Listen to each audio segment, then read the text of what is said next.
Porque aquele poder enfeitiçante do inimigo, de Satanás, os enganos de Satanás perderam seu poder. Já não tem mais alegria, já não existe mais alegria em pecar, em viver no pecado. Era possível a Adão, antes da queda, formar um caráter justo pela obediência à lei de Deus. Mas deixou de o fazer, e devido ao seu pecado, nossa natureza se acha decaída, e não podemos tornar-nos justos. Não podemos tornar-nos justos. Visto como somos pecaminosos, profanos, não podemos obedecer perfeitamente a uma lei santa. A gente obedece, a gente luta. A gente quer guardar o sábado, a gente se esforça por guardar o sábado. Mas a gente não consegue guardar perfeitamente. Chega um dia, você chega aí em Curitiba de uma viagem, sexta-feira à tarde.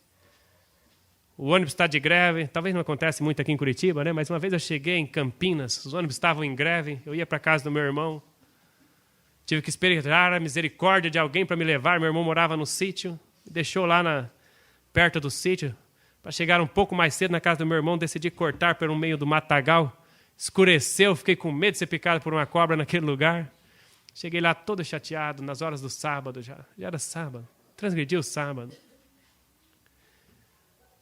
Visto como somos pecaminosos, profanos, não podemos obedecer perfeitamente à lei santa. A gente vive num mundo de pecado. Tem hora que as circunstâncias da vida nos fazem transgredir mesmo quando a gente não quer. E tem hora que o velho homem, a velha mulher surge, e a gente ainda tem um pouquinho, às vezes, de vontade de fazer alguma coisa, e a gente cai. Não possuímos justiça em nós mesmos, com a qual pudéssemos satisfazer as exigências da lei de Deus. Mas Cristo nos proveu um meio de escape. Jacó chegou um momento que ele viu que a única solução dele, a única esperança, era Deus. E ele buscou a Deus. Irmãos, a nossa única esperança, a sua única chance, a minha única chance é Jesus. E louvado seja Deus, porque Ele proveu um meio de escape. Qual é o meio de escape? Viveu na terra em meio de provas e tentações, como as que nos sobrevêm a nós. Viveu uma vida sem pecado. Morreu por nós e agora se oferece para nos tirar os pecados e dar-nos sua justiça. Se vos entregardes a Ele e o aceitares como vosso Salvador, sereis então, por pecaminosa que tenha sido nossa vida, considerados justos por sua causa. O caráter de Cristo substituirá o vosso caráter e sereis aceitos diante de Deus exatamente como se não houvesseis pecado. Aqui está a minha chance, a sua chance. É aceitar a Cristo como nosso Salvador e deixar que Ele substitua você e eu. Que a vida dele seja imputada, a sua obediência seja imputada como nossa. Então, vamos entender aqui. Você chega para Cristo, é simples, muito simples. Você chega para Cristo, você entende que Ele morreu por você e você diz assim, eu te aceito como o meu Salvador pessoal. Por favor, me substitua. Que a tua obediência seja imputada como minha obediência. Porque o meu pecado foi imputado a ti na cruz do Calvário como sendo teu. Está pago. Tudo que você fez, não importa. Aqui diz, não importa quão pecaminosa tenha sido a tua vida, quão longe você tenha andado de Deus, não importa.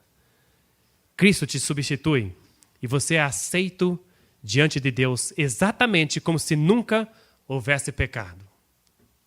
É lindo, é maravilhoso, né? E mais bonito ainda é entender que Cristo não para por aí.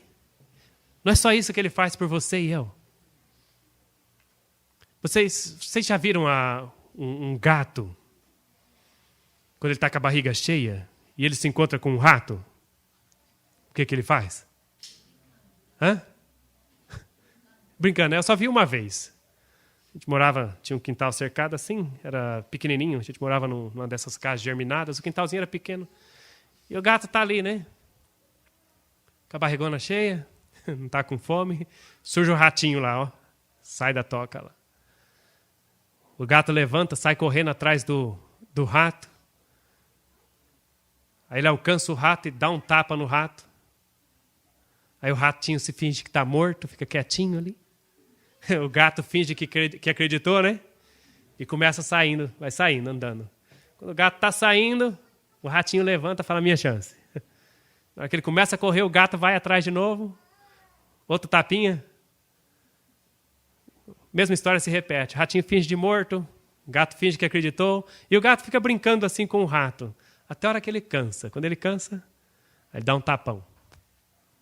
O ratinho fica lá morto, ele fala, agora eu acredito.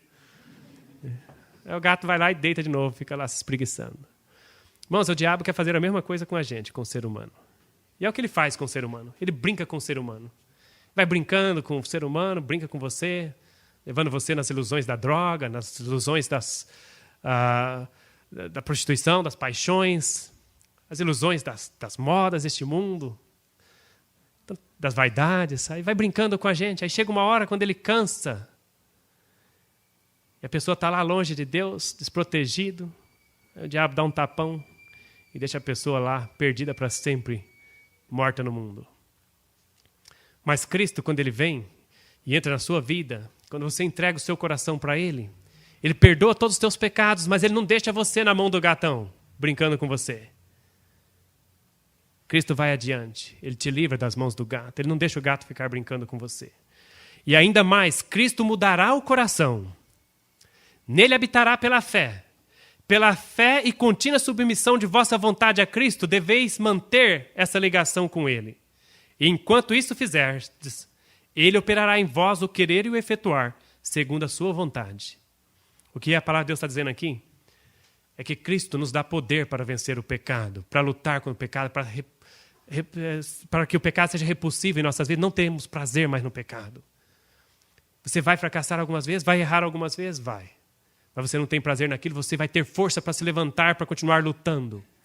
Enquanto você manter essa ligação com Cristo, você não vai se sujeitar ao pecado. Você não vai ter prazer de brincar com o gato.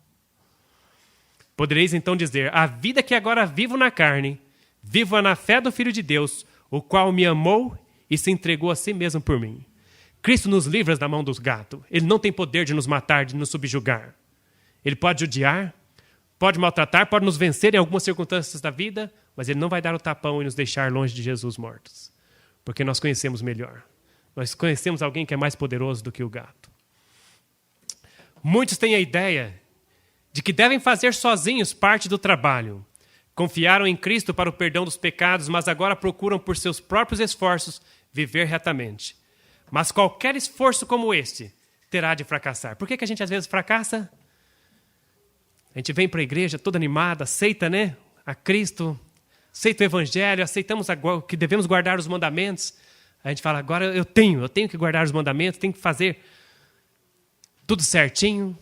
E a gente se preocupa tanto em fazer as coisas tudo certinho, mas às vezes se esquece de onde está a força de poder para vencer o gado.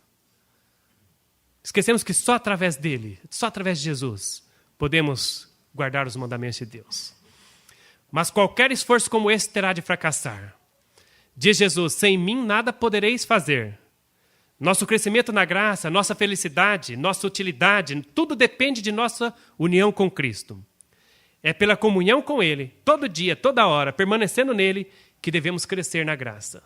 Irmãos, eu achei interessante que ele diz assim, nossa felicidade. Às vezes a pessoa é crente e não é feliz. A pessoa que vive sempre sobrecarregada, sempre angustiada, né, ansiosa. Não posso nem falar muito de ansiedade, porque eu ainda tenho muita dela. Tem muito que me converter ainda. Às vezes a gente vive, eu vou falar de nós, né? Às vezes a gente vive assim, né? Preocupados, felicidade. Às vezes o crente vai sair para fazer o trabalho missionário. Eu lembro que um artigo que o irmão Gerson Barra escreveu na Observador da Verdade uma vez, ele falava assim, tem crente que quando vai fazer o trabalho missionário, parece que vai com 2 daquelas bolas de ferro que os presos carregavam antigamente na prisão, né? Vai, mas aquele peso, fazer um trabalho missionário, não tem felicidade, não tem alegria de fazer o trabalho missionário, mas eu tenho que fazer porque eu tenho que fazer, senão eu não vou para o céu, né? Tem que fazer. Mas nossa felicidade, nossa utilidade, tudo depende de união com Cristo. Nós, cristãos, devemos ser o povo mais feliz do mundo. Porque estamos nos preparando para um mundo melhor do que esse. Podemos ter certeza, devemos ter certeza da nossa salvação em Cristo. E isso dá paz. Quando a gente tem certeza da salvação em Cristo, a gente tem paz. A gente é mais paciente com o nosso semelhante, com os nossos filhos, com os nossos pais. Com as pessoas a gente é mais paciente porque a gente tem paz. Tem uma tranquilidade que o mundo não pode dar. Eu tinha uma professora de inglês, no tempo que eu estudava no FISC em Itu, Eu tive 2 professoras. Tinha uma professora que ela era muito nervosa na classe. Ela estava sempre nervosa. Não tratava os alunos com paciência, ela não tinha paciência com os alunos. Sabe qual era o problema dela? Ela não tinha paz porque ela não falava inglês. Ela era professora de inglês, ela dava aula só no primeiro nível, ela não falava inglês. Esse era o problema, né? Não tinha paz. Mas ela entendia inglês, só não falava. Então, quando a pessoa não domina o assunto, né? Não tem paz, aí ela fica nervosa, né? Você pode ver, um professor, quase sempre, professores bons, aqueles professores que, como os jovens dizem, manjam da matéria, né? São professores bons, têm calma, eles dominam a classe, eles chegam, não perde paciência muito fácil. Agora, um professor que não entende a matéria, ele fica nervoso, angustiado. Coisa pior que tem é você trabalhar na profissão que você é frustrado com ela. Coisa triste que tem é você ser um cristão sem entender o evangelho. Você fica frustrado, é um cristão frustrado, angustiado. Aí tinha outra professora que já dava aula no segundo nível, depois foi minha professora. Mulher calma, dominava a classe, tinha paciência de explicar, repetia quantas vezes precisasse. Os alunos não tinham medo dela, tinham amizade, assim, com respeito. Mas aí um dia eu percebi, a professora do primeiro nível chegou, e lá na escola elas deviam falar inglês, né? Sempre que possível elas tinham que falar inglês. Aí ela chegou, a outra do segundo nível chegou também, e a do segundo nível começou a falar com ela em inglês. Ela entendia, mas na hora de responder não dava, ela tinha que responder em português. Aí eu percebi, falei, coitada, né? Por isso que ela é um pouco frustrada, assim, nervosa, angustiada na hora que está na classe, sala de aula. Finalmente, antes de eu sair dali, ela saiu também. Ela foi fazer um curso de psicologia. Deixou de ser professora, porque ela era frustrada como professora. Foi fazer psicologia, talvez para entender ela mesma, né? Por que ela era tão nervosa? Para depois ajudar os outros, boa intenção. Eu gostava dela, tinha um carinho com ela, porque eu entendia, né? Eu já era uma obreira, assim, já entendia um pouco a mentalidade das pessoas, às vezes, quando estão nervosas, por que estão, né? Mas a nossa felicidade depende da gente entender o nosso relacionamento com Cristo. E se não entendermos o assunto da perfeição, formos frustrados, vamos viver angustiados. É por isso que às vezes você vê um crente, parece que foi batizado numa piscina de limão. Sempre carrancudo, sempre com raiva, né? Está sempre dando bronca. Nós, como igreja, cremos que é possível a perfeição. Mas nós não cremos em perfeccionismo, porque existe aí a filosofia do perfeccionismo, ou a doutrina mesmo do perfeccionismo. E as pessoas que creem no perfeccionismo, eles são frustrados com eles mesmos, porque não alcançam a perfeição que eles esperam, e eles são frustrados com todo mundo, são nervosos. Não seja justo demais. Tem como a gente ser justo demais? Esse texto sempre eu ficava pensando nele, né? Ser justo demais, que a Bíblia diz ali, não seja justo demais, é que às vezes a gente quer exigir que os outros sejam perfeitos, todo mundo seja perfeito.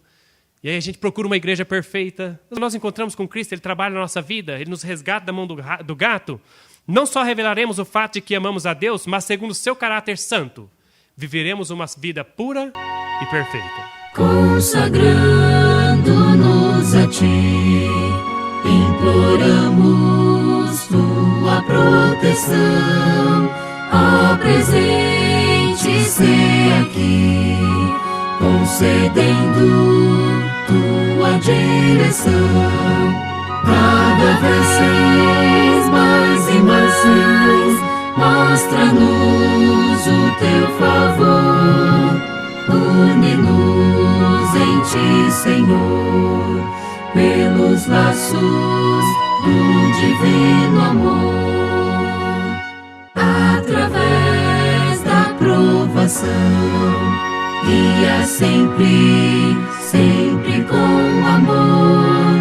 Guarda-nos o coração, revestindo sempre de fervor. Cada vez mais e mais, mostra-nos o Teu favor.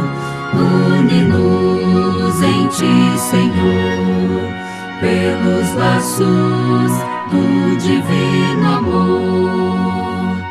Habilita-nos, Senhor, outorgando sempre mais poder ao Teu povo, bom pastor. Imploramos bênçãos conceder. Cada vez mais e mais, mostra-nos o Teu favor. Reunimos em Ti, Senhor, pelos laços do divino amor.